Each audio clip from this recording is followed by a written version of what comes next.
Detik-detik jaksa John Wesley dan staf dibacok, pelaku melarikan diri. John Wesley Sinaga, seorang jaksa di Kejaksaan Negeri Kejari, Deli Serdang, dan stafnya, Ascencio Silvanov, 25, menjadi korban pembacokan oleh orang tidak dikenal, OTK, di ladang sawit, Desa Perbaingan, Kecamatan Kotarih, Kabupaten Serdang Bedagai, pada Sabtu, 24 Mei 2025. Keduanya saat ini tengah mendapatkan perawatan intensif di rumah sakit. Kasih Intelijen Kejaksaan Negeri Deli Serdang, Boy Amal, menjelaskan bahwa peristiwa tersebut terjadi sekitar pukul 9.35 waktu Indonesia Barat. John dan Ascencio berangkat dari rumah mereka di Desa Perbaingan menuju ladang sawit milik John. Keduanya tiba di lokasi sekitar pukul 10.40 waktu Indonesia Barat.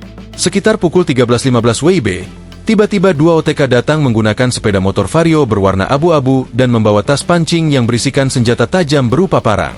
Saat itu juga, korban dibacok oleh OTK, ungkap Boy dalam keterangan tertulisnya. Dalam proses pembacokan tersebut, seorang sopir pengangkut sawit yang kebetulan berada di lokasi datang untuk menolong kedua korban, sehingga para pelaku pun melarikan diri. Kedua korban tergeletak bersimbah darah akibat luka bacokan di tangan mereka. Pada pukul 13.25 WIB, korban lalu dibawa ke RSUD Lubuk Pakam, tambah dia. Boy juga menyampaikan bahwa pihaknya telah membuat laporan ke Polres Serdang Bedagai untuk mengungkap kasus ini. Kejaksaan Negeri Deli Serdang berharap pihak kepolisian segera menangkap pelaku dan membawa mereka ke pengadilan. Kejaksaan Agung, Kejagung, mengingatkan para aparatur kejaksaan di seluruh Indonesia untuk semakin waspada. Mengingatkan para aparat kejaksaan untuk lebih meningkatkan kewaspadaan diri dan keluarga, kata Kepala Pusat Penerangan Hukum, Kapus Penkum, Kejagung, Harli Siregar, saat dihubungi Sabtu malam. Harli mengatakan, pihaknya telah berkoordinasi dengan aparat keamanan agar pelaku segera ditangkap.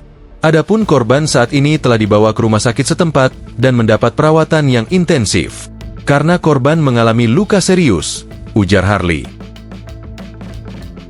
Download Tribun X sekarang, menghadirkan lokal menjadi Indonesia.